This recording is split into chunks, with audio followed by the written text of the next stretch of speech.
because they do not really like it when Donald Trump suggests that perhaps he's going to throw Jerome Powell out of a job.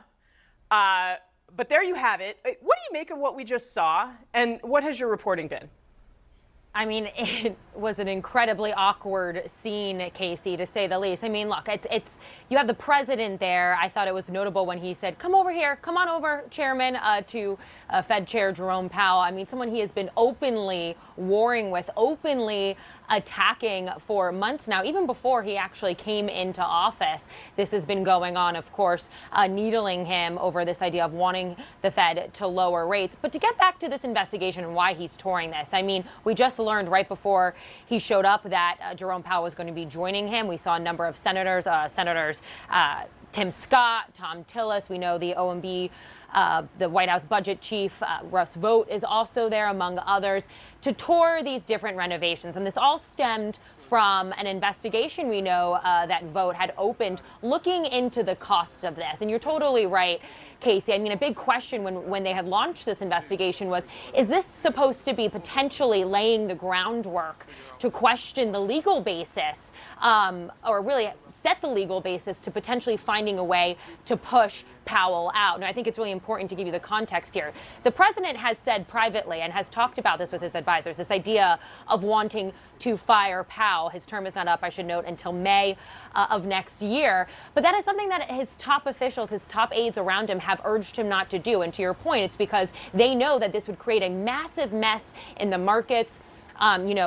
With the economy, to have an independent chair, the Fed operates independently of the executive branch, to have the president meddling in that. And so what I talked to my sources here at the White House, they've told me a lot of this, of course, is the president wanting to further, criticize Powell. This entire investigation is in part about kind of embarrassing him, but they also want to get to the bottom of this budget. I should note, Russ Vought, OMB, has said that it was going to be $2 billion. That's far beyond the $700 million that they had initially slated for these renovations. We have heard Powell and others from the Fed say that it's because this has taken more time than they had anticipated. The materials are more expensive, giving out a lot of different reasons. But that's what a lot of this is really about today. But more than that, I mean, the tour itself is kind of a skeptical and really drawing this more into the media's attention, more into the public eye.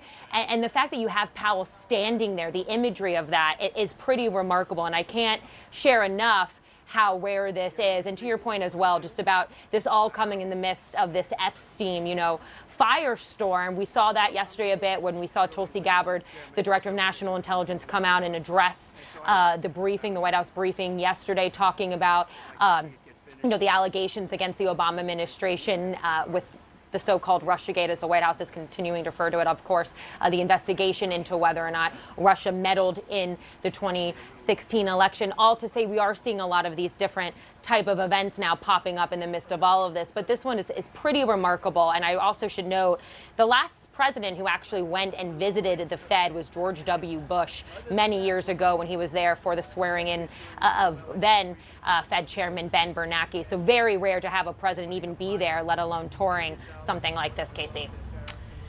Indeed. All right.